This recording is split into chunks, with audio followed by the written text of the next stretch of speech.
EU member states agreed to a new regulation managing any large and sudden arrival of migrants at European borders after long and complicated talks. European leaders prepared to meet in Spain as they gathered to discuss the possible enlargement of the European Union. Security footage has released the moment a tourist bus near Venice crashed through an overpass guardrail, plunging to the ground, killing at least 21 people. FIFA confirms the 2030 World Cup will be played on 3 continents and 6 countries.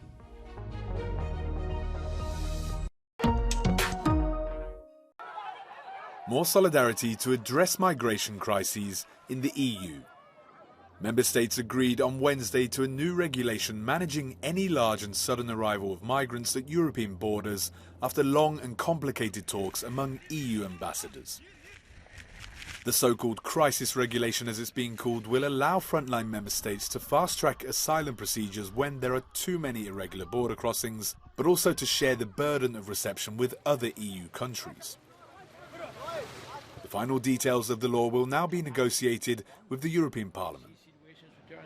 The point of the European Parliament is binding relocation programs ordered by the Commission, by an EU coordinator for relocations. But I know that there's resistance within the Council, so we gotta come towards each other's direction so that we build a compromise that results in some form of effective, credible solidarity, not solidarity à la carte. But not all countries agree on the redistribution of asylum seekers across the EU. Poland and Hungary's ambassadors voted against the deal, and the Czech Republic, Austria and Slovakia also abstained. The entry of illegal migrants into Europe is not something that we should tolerate. We need to strengthen our border controls, and the Central European countries say no to the relocation of people who illegally entered and then other countries want to pass them on. That's not going to work.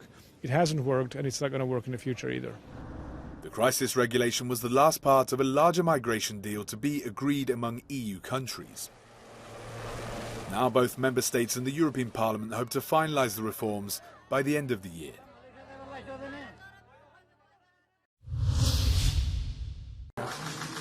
It's enlargement time. The idea of making the EU bigger has been gaining momentum since the start of the war in Ukraine, and it will now be one of the main topics at 2 consecutive summits of European leaders this week in Granada, Spain. Western Balkan countries, which have already been in the queue for decades, and newcomers like Ukraine and Moldova have stepped up pressure on the bloc, as they look to join the club as soon as possible.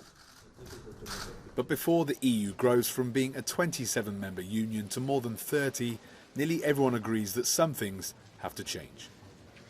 But there will have to be a reorientation of the big spending priorities on agriculture and cohesion, because obviously Ukraine, if it came in without any change, would eat up most of the budget, and that will not be acceptable to many member states. So there will have to be a difficult negotiation in terms of the budget, who pays in, who gets what the priorities will be. He adds that previous rounds of enlargement missed the opportunity to reform the current unanimity vote to avoid vetoes in key topics like foreign affairs. And it's an idea that the larger EU countries share as well. In a recent report on enlargement by France and Germany, it highlighted exactly this. The text also proposes creating different levels of membership. But for this Romanian MEP, belonging to the EU should mean the same rules for everyone.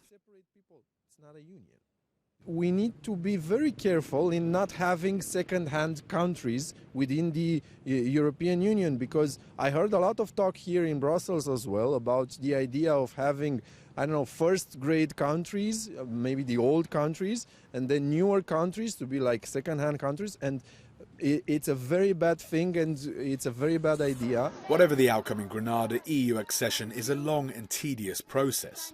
And faced with an already difficult task when it comes to member states voting, leaders will have a difficult decision to make on whether they move ahead with enlarging an unreformed Europe, or one which is eventually reformed, but likely leaves candidate countries waiting even longer in the wings. This is the moment a shuttle bus near Venice crashed through an overpass guardrail, killing 21 foreign tourists. The security camera footage shows the bus disappear from the frame. as another larger bus travelling behind it continued along the elevated road. Authorities have launched an investigation to determine how Tuesday night's tragedy unfolded, while Venetians stop in dismay to pay their respects. Un cavalcavia in questo stato da anni che è in questo stato, che dicono manutenzione, hanno fatto così, però hanno cominciato da poco a fare la manutenzione, però la sicurezza là. Adesso ho notato che ci sono dei pezzi di guardarai arrugginiti, staccati. The 40-year-old driver was among those killed and 15 people have been injured. The driver, who had an untarnished record, had just started his shift shuttling tourists from Venice's famed canals. Sono tutte persone giovani, i familiari stanno arrivando, essendo tutti pazienti stranieri c'è bisogno dei tempi di percorrenza, quindi stanno piano piano arrivando. Venice's public prosecutor's office has collected the black box from the bus to begin its investigations, as family members of the dead and survivors trickle into Venice from around Europe. The Veneto region has declared 3 days of mourning, and many flags are flying at half-staff. Firefighters worked until dawn to clear the wreckage. Traffic now slowly passes the spot where the bus burst through a guardrail and a rusted fence, as authorities work to determine the cause. Locals say the overpass was more than 60 years old, but they had never heard of any crashes like the one last night. Our correspondent Georgia Orlandi has more. Italian police confirmed that some of the passengers who were on board that bus that fell over 10 meters from an overpass near Venice were foreign tourists from various nationalities. Venezia police confirmed that among the injured were Ukrainian, Spanish, French, Austrian and German nationals. Now we know that 21 people died and 18 were injured after that bus plunged from an overpass near Venice on Tuesday evening, although the death toll is likely to rise given that some of the passengers' medical conditions have been described as serious. Now, the cause of the accident remains unclear. Initial reports had suggested that the electric bus caught fire as it hit some overhead power lines as it was falling to the ground, although firefighters and local authorities ruled it out, saying that the bus caught fire as it hit, once it hit the floor. Now, one line of inquiry is that the accident might have been caused by the driver suddenly becoming unwell, so authorities will have to look into that. And footage shows that the overpass is equipped with an old and thin metal guardrail, so authorities will have to establish whether or not that might have contributed to the accident as well. Giorgia Orlandi for Euronews in Rome. Sirens blaring across Russia on Wednesday as part of national drills to test air raid warning systems. The tests follow a slew of Ukrainian drone attacks on Russian soil. Television stations also interrupted their regular broadcasts to issue emergency warnings. Amid the drill, Moscow's defence ministry claimed it downed more than 30 Ukrainian drones. In Volgograd, 40 kilometres east of the border, authorities took the opportunity to test a shelter. Существует как укрытие от осколков, от всего таких нехороших вещей, скажем так, ну и, соответственно, от химзащиты, от радиации.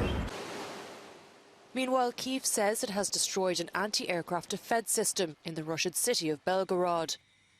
Moscow says military support for Ukraine's allies is increasing and warns the full-scale war could absorb other nuclear powers.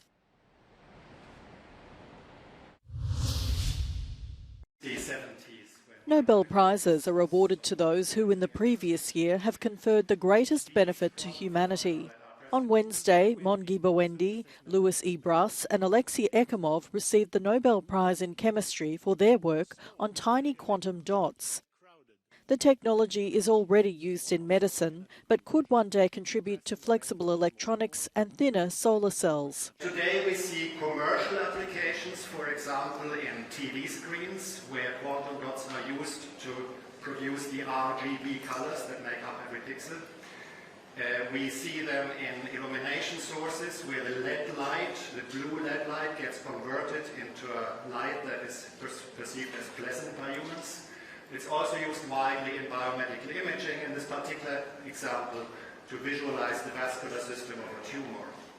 Unbeknown to the scientists, their names were mistakenly published ahead of the official announcement. An awards ceremony will be held in Sweden in December. A message of unity at the opening of the closed-door Synod of Bishops in the Vatican. The 3-week summit will focus on the future of the Catholic Church amid calls to better welcome LGBTQ+ Catholics and other marginalised groups. Leading Mass, Pope Francis urged religious leaders to set aside their differences and become more inclusive. Una Chiesa che guarda con misericordia l'umanità, una Chiesa unita e fraterna, o almeno che cerca di essere unita e fraterna. Questo sguardo accogliente di Gesù invita anche noi ad essere una Chiesa ospitale, non con le porte chiuse.